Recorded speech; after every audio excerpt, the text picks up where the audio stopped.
आदाब, मैं Mohammad Amjad Ali. Prime time में आपका खैर मकदम है। नाज़रीन इकराम, ऐसे दौर में जबकि मेडिकल एक्सपेंसेस इतने ज़्यादा हो गए हैं और सिर्फ अमीर लोग बआसानी इलाज करा पा रहे हैं, मुतमव्विल घराने के लोग के अलावा दूसरे लोगों के लिए ये काफ़ी मुश्किल का जो है वक्त है। ख़ास तौर पे कोरोना वायरस के दौर में जब एक एक दिन का 1 लाख का 2 लाख रुपये खर्चा आ रहा है और फिर मिडिल क्लास के लोग ही वैसे भी परेशान हैं, गरीब तो सोच भी नहीं सकते। अब सरकारी दवाखाने गरीबों के लिए मौजूद हैं, मगर वहाँ खातिर ख्वाह इलाज होगा या नहीं, वहाँ पर ठीक से ख्याल रखा जाएगा या नहीं, इसकी कोई गारंटी नहीं दे सकता, जिसकी वजह से गरीब लोग बिल्कुल परेशान हैं। ऐसे में एक ऐसे फलाही इदारे की ज़रूरत थी जो कि इन गरीब मरीज़ों की मदद के लिए आगे आएगा, उन्हें इत्मीनान दिलाएगा कि सरकारी दवाखानों में इलाज अच्छा हो रहा है और फिर कोई ऊंच नीच हो जाए तो हम हैं आपके लिए। नाज़रीन इकराम, मेरी मुराद है हेल्पिंग हैंड फाउंडेशन, जो कि हैदराबाद से ऑपरेट हो रहा है। ये इदारा, ये ऐसा एनजीओ है जो कि ना सिर्फ गरीब मरीजों की एंड टू एंड मदद कर रहा है, बल्कि ये इदारा रिसर्च में भी मसरूफ़ है ताकि ये जान सकें गरीबी के क्लस्टर्स कहाँ कहाँ मौजूद हैं हैदराबाद और उसके अतराफ व अकनाफ के इलाक़ों में, ताकि वहाँ पहुँचकर इमदाद पहुँचाई जा सके। चुनांचे इसी किस्म का एक छोटा सा जो है तिब्बी आउटलेट खोला गया है जहाँ पर औरतों की और बच्चों की देखरेख की जा रही है। नाज़रीन इकराम, हम बात करेंगे हेल्पिंग हैंड फाउंडेशन के फाउंडर ट्रस्टी जनाब मुश्तबा हसन अस्करी साहब से। अस्करी साहब, आपका बीबीएन चैनल पर खैर मकदम है। जी, सलाम वालेकुम सर। जी, अस्करी साहब, ये हेल्पिंग हैंड फाउंडेशन का आगाज़ कब हुआ?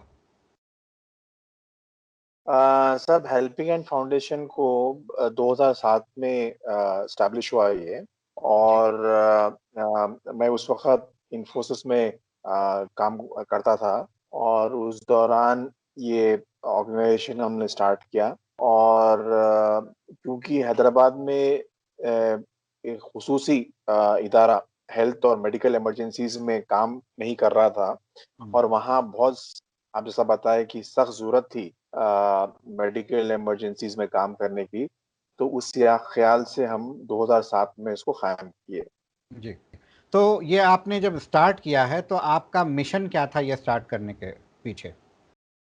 हाँ, साहब देखिए मिशन ये था कि आप जैसे अभी बताया कि अगर आप पूरे इंडिया में अगर आप जायज़ा लिए तो 70% तक हुँ, 70 टू 75% पब्लिक प्राइवेट हुँ, सेक्टर को ही प्रेफ़र करती है। हुँ। इसलिए कि जो गवर्नमेंट हॉस्पिटल्स है और पब्लिक हेल्थ सिस्टम है, इसमें कॉन्फिडेंस बहुत लो है। जी, हैदराबाद में नहीं, सारे देश भर में। ठीक है। हाँ, तो हमारा क्लियर क्लियर मिशन ये था कि जो गरीब तबका है, जो हुँ, बिलो द पॉवर्टी लाइन है, जो वीकर सेक्शंस है, जो जो गुर्बत में लोग रहते हैं, जो हुँ, स्लम्स में रहते हैं, उनको पब्लिक हेल्थ सिस्टम से जोड़ा जाए। जी, ये मिशन क्लियर था हमारा हुँ, कि ये जो अपने जेब से पैसे खर्च करते हैं, जिसको आउट ऑफ पॉकेट एक्सपेंसेस बोलते हैं, out of hmm, pocket expenses. हुँ, तो गवर्नमेंट ऑफ इंडिया की रिपोर्ट के तहत the ministry of health and family welfare हर 2 साला एक रिपोर्ट निकालती है, हुँ, एक सर्वे रिपोर्ट होती है। उसके तहत ये रिपोर्ट में ये पता चलता है कि हर साल हुँ, इंडिया में तकरीबन 39 मिलियन टू 40 मिलियन हुँ, मतलब 3 से 4 करोड़ लोग पॉवर्टी लाइन के नीचे जाते हैं बिकॉज़ वो अपने जेब से पैसा खर्च करते हैं। हुँ, इसलिए कि वो ज़्यादातर प्राइवेट में ही जाके ट्रीट करते हैं। तो ये हमारे पास क्लियर इसका डेफिनिशन और ये विज़न था हुँ, कि आम आदमी को और जो वीकर सेक्शंस हैं, उनको सरकारी हॉस्पिटल से, पब्लिक हेल्थ सिस्टम से जोड़ा जाए। ठीक और है। ये डायरेक्शन में हम शुरू से ही हमारी सोच थी और उसी सोच के तहत हम आज ये मिशन को पूरा करके काम कर रहे हैं। आपने जो स्टार्ट किया है हेल्पिंग हैंड फाउंडेशन, तो उसके एक्टिविटीज़ क्या चल रहे हैं? अ, सब हमारा देखिए हमारे काफ़ी बड़ा पोर्टफ़ोलियो है सर्विसेज़ का। हुँ, पहली चीज़ तो ये है कि हम शुरू करें तो हम मेडिकल इमरजेंसीज़ में हॉस्पिटल्स में लोग जो परेशान होते हैं सडन इमरजेंसी की तरफ से, उनको हम माली इमदाद करते थे और आज भी करते हैं। हुँ, तो मिसाल के तौर पे कोई इमरजेंसी एक्सीडेंट केस हो या कोई इलेक्टिव सर्जरी हो या कोई और मेडिकल मैनेजमेंट केस हो, जो हुँ, बहुत सारे लोग अ, हॉस्पिटल में जाके परेशान होते हैं, उनको हुँ, खर्चे लेना पड़ता है और उनके ज़ेवरात वग़ैरह खर्चे कर लेते हैं हुँ, बेच-बिचा कर। तो ऐसे लोगों की हम जो शुरू से मदद कर रहे थे, आज भी हम करते हैं।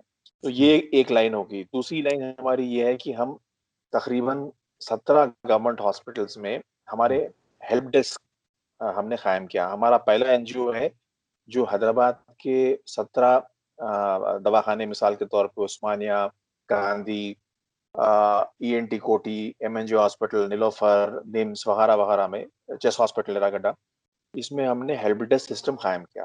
हुँ, हेल्प डेस्क के तहत हमारे वॉलंटियर्स होते हैं, वहाँ हम व्हीलचेयर, स्ट्रेचर्स, गाइडेंस, काउंसलिंग, दवा जो भी पेशेंट को ज़रूरत है, डॉक्टर हुँ, से उनसे रुजू कराना, कंसल्टेशन कराना, फिर कंसल्टेशन के बाद ट्रीटमेंट समझाना, काउंसलिंग करना, हिम्मत अफ़ज़ाई करना। हुँ, ये काम हम मुसलसिल आज लास्ट 7 साल से कर रहे हैं। हाँ, जी, 15 से 17 दवाख़ाने। अब हुँ, ये कोविड क्योंकि कोविड पैंडेमिक आ गया था, तो थोड़ा डिसरप्शन हुआ। हुँ, मार्च से दवाख़ाने बंद हुए अप्रैल से। तो अब फिर पोस्ट कोविड यही दवाख़ानों में हमारी सर्विस अब कोविड क्योंकि ह सारे सरकारी दवाख़ानों में कोविड के सेंटर्स हैं, तो हम कोविड पे फ़ोकस करके हुँ, यही काम कर रहे हैं फिलहाल। हुँ, तो ये हो गया सेकंड लाइन। हुँ, थर्ड हमारे खुद के क्लिनिक्स हैं हुँ, स्लम्स में हमारे खुद के प्राइमरी हेल्थ सेंटर्स है। हम एक पैलिएटिव केयर सेंटर चलाते हैं फॉर एचआईवी एड्स। हुँ, फिर और हम रिहैबिलिटेशन सेंटर चलाते हैं फॉर सीनियर सिटीजन्स। हुँ, तो ये सेंटर्स हो गए। हुँ, उसके अलावा हमारे काफ़ी सारे आप जैसा बताया सर्वे, रिसर्च मुसलसिल चलता है हुँ, और स्क्रीनिंग का काम चलता है हुँ, और हम गवर्नमेंट स्कूल के बच्चों के साथ स्क्रीनिंग, मदरसों के बच्चों के साथ हेल्थ स्क्रीनिंग औ हुँ, और ये सारे प्रोग्राम चलाते हैं। तो इस हुँ, ख किस्म से हमारा पोर्टफोलियो काफ़ी डाइवर्स और बड़ा है। जी, जी। बहुत अच्छी आपने जो है खिदमत गिनाई हैं। मैं ये जानना चाहूँगा जब आपने हेल्प डेस्क कायम किए सरकारी दवाख़ानों में, तो आपको कोई दिक्कत पेश नहीं आई? बाज़ हॉस्पिटल्स में ज़रूर आई सर। ब और बाज़ हॉस्पिटल्स में नहीं बाज़ हॉस्पिटल्स में वहाँ का एडमिनिस्ट्रेशन काफ़ी हमें सपोर्ट किया, कोऑपरेट किया। बाज़ हुँ, हॉस्पिटल्स में कोऑपरेट नहीं किए। जो हॉस्पिटल्स कोऑपरेट नहीं किए, सपोर्ट नहीं किए, वो दवाखानों में हम हमारे हेल्प डेस्क नहीं है। हुँ, जो हॉस्पिटल्स कोऑपरेट किए और जो सपोर्ट किए और ये आइडिया को वेलकम किया, वो हुँ, हॉस्पिटल्स में हमने कायम किया और एक हॉस्पिटल का एक हिस्सा बन गए हैं। हुँ, जैसा कि उस्मानिया हॉस्पिटल हुँ, और जैसा कि एमएनजे हॉस्पिटल है। तो इस हॉस्पिटल का हम एक अंदरूनी हिस्सा बन गए अब, हुँ, क्योंकि हम 7-8 साल से काम कर रहे हैं। तो वी हुँ, are part of the system now. Okay, okay. जी। अस्कर साहब इसके बाद आपने ये भी बताया कि सरकारी दवाख़ानों में आपने कुछ सहूलियात नहीं थी, तो वो सहूलियात भी फ़राहम करवाई है, जो इंफ्रास्ट्रक्चर में? हमारी पार्टनरशिप उस्मानिया हॉस्पिटल के साथ काफ़ी स्ट्रॉन्ग है और हेल्प डेस्क के अलावा हमारे वॉलंटियर्स तकरीबन 30 से 40 लोग काम करते हैं वॉलंटरी बेसिस पे। हुँ, पेशेंट्स की खिदमत करते हैं, हॉस्पिटल्स के एफर्ट्स को सप्लीमेंट करते हैं। हुँ, उसके साथ-साथ हमने उस्मानिया में सीएसआर जो कंपनीज़ होते हैं, कॉर्पोरेट सोशल रिस्पांसिबिलिटी के तहत हुँ, काफ़ी सारे जो बड़े कॉर्पोरेट्स हैं, जैसे कि स्टेट बैंक ऑफ इंडिया है, रोटरी क्लब है, हुँ, राउंड टेबल है, टेक महिंद्रा है। ये सारे लोगों के हम फंड्स को उस्मानिया में हम उसको हम अलाइन किया। हुँ, हुँ, तो उसके तहत ये हुआ कि उस्मानिया में जो छोटे-मोटे इंफ्रास्ट्रक्चर के जो रिक्वायरमेंट्स थे, हुँ, फैसिलिटीज़ इम्प्रूव करने के जो रिक्वायरमेंट्स थे, मिसाल के तौर पे पेशेंट के वेटिंग एरिया शेड्स, हुँ, बेंचेस लैब्स को अपग्रेड करने का, अल्ट्रासाउंड मशीन नई दिलाने का, तो इस किस्म से हमने तकरीबन 1 करोड़ रुपए तक इमदाद की उस्मानिया की गुज़िस्ता साल डेढ़ साल में। हुँ। आपने जो इंफ्रास्ट्रक्चर में पैसा लगाया है, अगर वो इंफ्रास्ट्रक्चर में ना लगकर मरीजों की इमदाद में लगता तो ज़्यादा बेहतर होता था, क्योंकि इंफ्रास्ट्रक्चर तो सरकार की जिम्मेदारी होती है। जो वो अगर इंफ्रास्ट्रक्चर में नहीं लगता तो मरीजों के लिए भी नहीं लगता, इसलिए कि मैं आपको सच बताया यहाँ, हम्म। वो कॉर्पोरेट सोशल रिस्पॉन्सिबिलिटी जो CSR फंड्स होते हैं, हम्म। वो ये कंपनी सारे हम्म। ऐसे ही प्रोजेक्ट से पैसे, ये इंडिविजुअल पेशेंट्स को पैसे नहीं देते हो। और आपको जैसा मालूम है कि उस्मानिया या कोई सरकारी दवाखाने में ट्रीटमेंट मुकम्मल तौर पे फ्री होता है। तो फैसिलिटीज इंप्रूव करने के लिए ये CSR फंड्स जो कंपनीज है, ये लोग के पास बजट होता है, इनके पास इसका बहुत सारा इसका ये लोग काफी आगे बढ़ के सपोर्ट करते हैं काम को। तो उस उस वजह से हमने बहुत आसानी से ये कंपनी से टाई अप कर कर गवर्नमेंट हॉस्पिटल्स में थोड़ी बहुत इमदाद करके फंडिंग की। मगर अगर आप देखें, इसका फायदा किसको हुआ? इसका फायदा जो गरीब तबके के जो पेशेंट्स आते हैं उनको हुआ। हम्म। जैसा कि व्हील चेयर्स की कमी थी, 100 व्हील चेयर्स हमने उसका इंतजाम किया CSR के थ्रू। हम्म। बेंचेस नहीं थे, पेशेंट्स को अटेंडर्स को बैठने बेंचेस नहीं थे, तो हम्म। 400-500 बेंचेस हमने CSR से लास्ट 1 साल 1.5 साल की बात कर रहा हूँ मैं, हम्म। अरेंज किया। ठीक है। अब ये सवाल हुकूमत कर सकती थी, गवर्नमेंट कर सकती थी, वो चीज में थोड़ा पॉलिटिकल इशू है वो, हम वो ठीक है। चीजों में नहीं आते। हमारी जो ओके। कैपेसिटी है, हमारा इंटरेस्ट पेशेंट है, पेशेंट का वेलफेयर है, और पेशेंट की हिम्मत अफजाई और पेशेंट का वहाँ ट्रीटमेंट है। तो हम्म। ये पॉइंट ऑफ व्यू से हम वो हॉस्पिटल्स में हम लोग डाउन किया। बहुत अच्छे। अब मैं ये जानना चाहूँगा, जैसा कि आपने बताया कि सरकारी दवाखानों में पूरा पूरा इलाज फ्री होता है, पूरा ट्रीटमेंट फ्री होता है। मैंने सुना था कि दवाएं बाहर से मंगाई जाती हैं जिसके मरीजों को पैसे भरने पड़ते हैं। अब देखिए, थोड़े दवाएं, थोड़े जो हाई एंड दवाएं होते हैं वो बाज़ वक़्त हम्म। नहीं मिलते हैं। सर, हम्म। 95% दवाई, टेस्ट वगैरह सब आपको उस्मानिया में या गांधी में या कोई बड़े हॉस्पिटल में पूरी तरीके से मिलता है। हर कोई इसमें कमी अच्छा। नहीं है। बाद ऐसे ओके। केसेस होते हैं जो हायर एंड एंटीबायोटिक्स होते हैं, या कोई बहुत कीमती दवा होती है, जो वैसे दवाएं बाज़ वक़्त बाहर से हम्म। सोर्स करना पड़ता था। ओके। ओके। आपने हाल ही में एम्बुलेंसेस भी लॉन्च किए, ख़ास तौर पे कोविड पेशेंट्स के लिए। तो मैं ये जानना चाहूँगा कि एम्बुलेंस जो आम मरीज़ों को ले जाया करती है, या एम्बुलेंस जो कोविड पेशेंट्स को ले जाती है, इन दोनों एम्बुलेंसेस में कुछ फ़र्क है? आप देखिए, क्योंकि कोविड की वबा चल रही है, पेंडेमिक है, हुँ। फिलहाल तो हमारे पास 15 एम्बुलेंसेज है, 15 के 15 पूरे एसेंशियली कोविड के लिए है। हुँ। हुँ। नॉन कोविड के जो एम्बुलेंसेज है उसको हम अलग रखे हैं। हुँ। इसलिए कि कोविड में जो एम्बुलेंसेज है उसकी पार्टिशनिंग है, ड्राइवर के सीट के पीछे, और एक प्लास्टिक स्क्रीन है। तो हुँ। कोविड के एम्बुलेंसेज को बिल्कुल हमने अलग रखा। ठीक है। और एक एम्बुलेंसेज हम नॉन कोविड, स्पेशली प्रेग्नेंट औरतों के लिए हुँ। मुख्तलिफ हॉस्पिटल से, बड़े हॉस्पिटल उस्मानिया को लेके जाना, या पेटला बोर्ड वगैरह, हुँ। इनके लिए अलग गाड़ियां रखी। तो वो ओके। डिफ्रेंसिएशन है, इसलिए कि कोविड की गाड़ियों को, जी। हेलो? सॉरी, आ रही ना आवाज? हाँ, आ रही है। तो कोविड के जो एम्बुलेंसेज है वो अलग है। ठीक है, ठीक है। ये जानना चाहूँगा कि हुकूमत ने कुछ अरसा पहले ऐलान किया था कि जो ज़्यादा सीरियसली इन्फेक्टेड नहीं हैं वो अपने घर पर ही इलाज करवाएं, ताकि जो है ओवर क्राउडिंग ना हो हॉस्पिटल्स में, डिमांड ना बढ़ जाए। तो सिलेंडर्स जो सप्लाई करने का सिलसिला चल पड़ा है, ऑक्सीजन सिलेंडर्स, क्या आप भी ऑक्सीजन सिलेंडर सप्लाई कर रहे हैं कोविड पेशेंट्स को? जो हम करें, और थोड़े बहुत अब कर रहे हैं सर। कोविड हम्म। का एक चीज आपको, हेलो? एक बार सर, ठीक। कोविड का कोविड का एक बहुत अहम चीज ये है कि कोविड का सिचुएशन, पेंडेमिक का बहुत डायनेमिक रहा है। हम्म। मार्च से आप 6 महीने का जायजा लीजिए, तो हर वक्त के हिसाब से रिक्वायरमेंट पेशेंट का और सिचुएशन का तब्दील होते गया। हम्म। जून और जुलाई का महीना ऐसा था कि जब हैदराबाद शहर में काफी सारे लोग मुतासिर हुए, इमरजेंसीज कोविड के बहुत ज्यादा हुए, काफी सारे सीरियस केसेस, क्रिटिकल केसेस हुए, और डेथ्स भी हुए। तो हम्म। उस दौरान ऑक्सीजन का रिक्वायरमेंट बहुत ज्यादा था।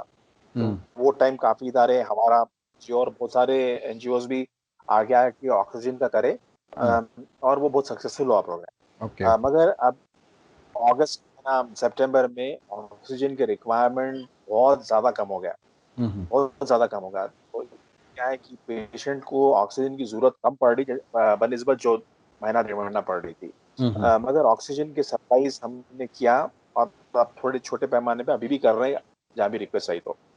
ठीक है। लोग आपसे किस तरह से रुजू होते हैं? हमारे हेल्पलाइन नंबर्स हैं, कॉल सेंटर है, और ऑफिस के हेड ऑफिस के कॉर्पोरेट नंबर्स है, वेबसाइट पे है। जी। और ये मुख्तलिफ सर्विसेज के लिए हमने नंबर्स दिया है, जैसा कि ऑक्सीजन सर्विसेज के लिए, एम्बुलेंसेस के लिए, तो वो नंबर्स रजिस्टर्ड है। तो वो नंबर्स पे लोग कॉल कर कर सर्विसेज के लिए कॉल रिक्वेस्ट कर सकते हैं। ठीक है।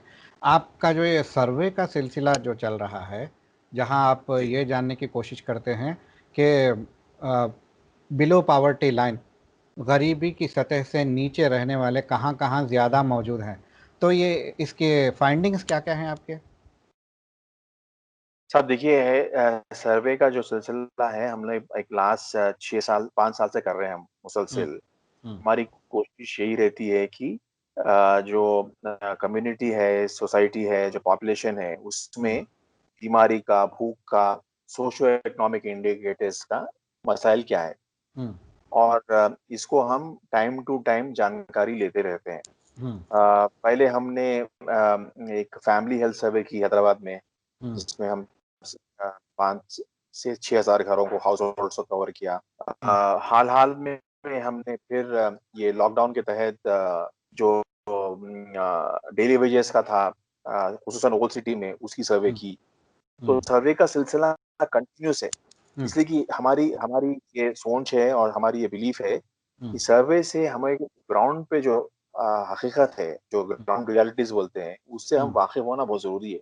बिल्कुल। ताकि हमारे प्रोग्राम्स हो या हमारे सर्विसेज हो, हुँ, अ, उस पर हम कुछ तवज्जो दे सके, और हुकूमत की या जो एजेंसीज इस पर काम कर सकते हैं, हुँ, उनकी तवज्जो भी उस पे हम लाने की कोशिश करते थे। तो सर्वेस का सिलसिला मुसलसल चलते रहता है। अब हुँ, तक हम लोग 12 से 15 सर्वेस करे हैं, छोटे बच्चों पर, उनकी हेल्थ पर, लेडीज पर, प्रेग्नेंट वुमन पर, हुँ, सोशियो इकोनॉमिक इंडिकेटर्स पर। हुँ, मगर हमारा इंटरेस्ट होल सिटी और माइनॉरिटीज से रहा है, ठीक खास है। तौर पर।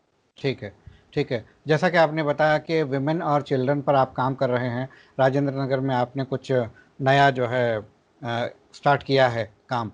ज़रा उसके बारे में तफ़सील बताइए?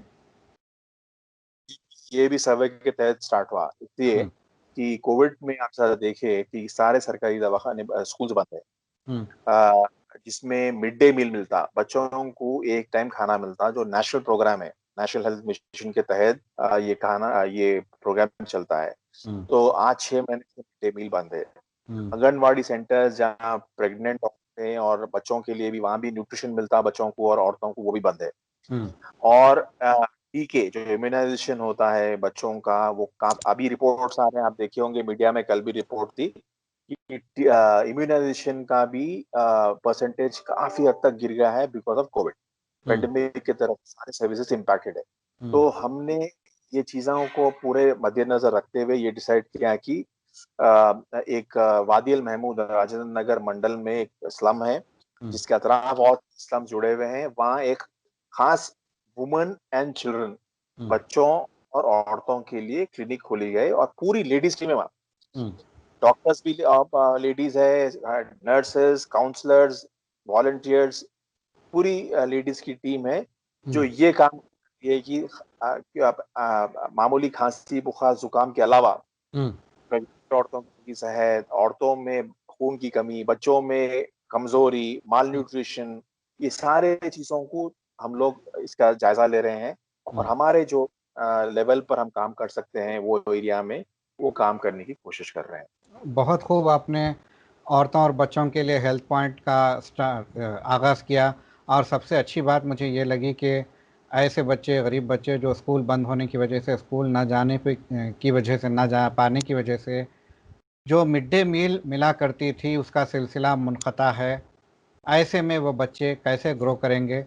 आपने इस तरफ तवज्जो देकर बहुत ही मुस्तहसन इक़दाम किया है, काबिले तारीफ़ है। Thank you sir. तो जी, अब आप और ऐसा क्या काम करना चाहते हैं जो अब तक आपने नहीं किया है इस सिमत में? सर और एक जो हम सोच रहे हैं और करने की कोशिश कर रहे हैं वो कोविड रिहैबिलिटेशन है।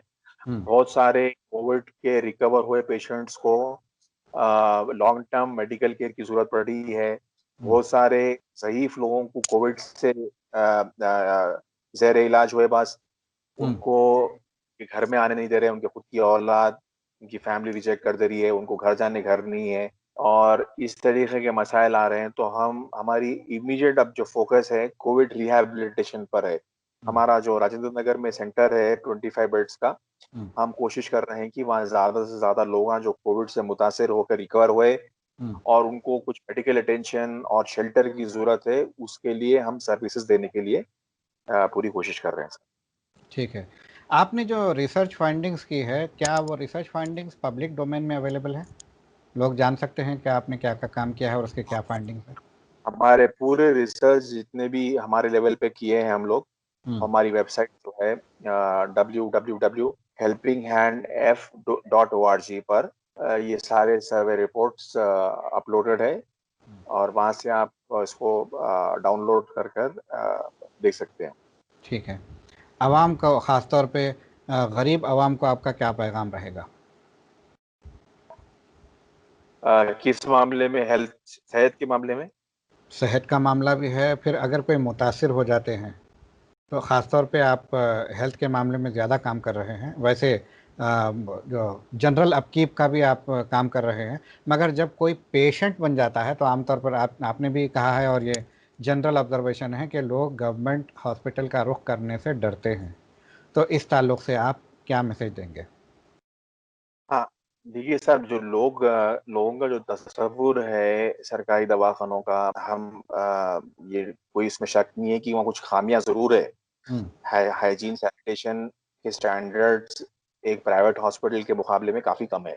हुँ, मगर गवर्नमेंट में डॉक्टर्स अच्छे हैं, वहाँ सर्विसेज़ अच्छे हैं हुँ, और सब में इम्पोर्टेंट क्या है कि जो इलाज फ्री में हो सकता है, उसपे आपको पैसा खर्च करने की ज़रूरत नहीं है। तो हुँ, हमारी यही कोशिश रहती है कि ज़्यादा से ज़्यादा लोगों को हम लेकर जाकर हुँ, गवर्नमेंट हॉस्पिटल्स में फ्री ट्रीटमेंट कराएँ ताकि उनके जो जेब के पैसे हैं, जो उनके सेविंग्स है, जो हुँ, वो कर्ज़ों से, उनको कुछ बेच-बिचाने से हुँ, जो उन बच्चों की तालीमात के लिए पैसे रखे या बच्चों के शादी के लिए पैसे जमा करे, ये सारे महफूज़ रहे। हुँ, तो और हमारे को ये बात की जानकारी है कि गवर्नमेंट में क्या ट्रीटमेंट हो सकता है, क्या नहीं हो सकता। जहाँ नहीं हो सकता हम क्लियरली बोलते हैं हुँ, कि भाई ये ट्रीटमेंट है या नहीं होता, आप प्राइवेट में कराना बेहतर है। तो हुँ। मेरी गुज़ारिश है आपके चैनल के ज़रिए कि जो लोग देख रहे हैं, उनको यही मैसेज देना चाह रहा हूँ कि आपको अगर कुछ मसाइल है, तो ज़रूर हमसे रुजू होइए। हम पूरा हमारे डॉक्टर्स एग्ज़ामिन करके आपको फ्री राय-मशवरा देंगे, कंसल्टेशन देंगे हुँ। और पूरी कोशिश करेंगे कि आप कम से कम पैसे में आसान तरीके में आपका इलाज हो। जी, एक आखिरी सवाल मेरा आपसे, आपने बताया कि सरकारी दवाखानों में हाइजीन वगैरह मेंटेन नहीं होता, क्लीनलीनेस नहीं होता है। जब इतना सारा मामला है, फ्री इलाज हो रहा है, तो इन टोटैलिटी क्यों नहीं? साफ-सुथरा जैसे कॉर्पोरेट हॉस्पिटल्स होते हैं, वैसा हाइजीन, वैसा सैनिटेशन क्यों मेंटेन नहीं किया जाता सरकारी दवाखानों में?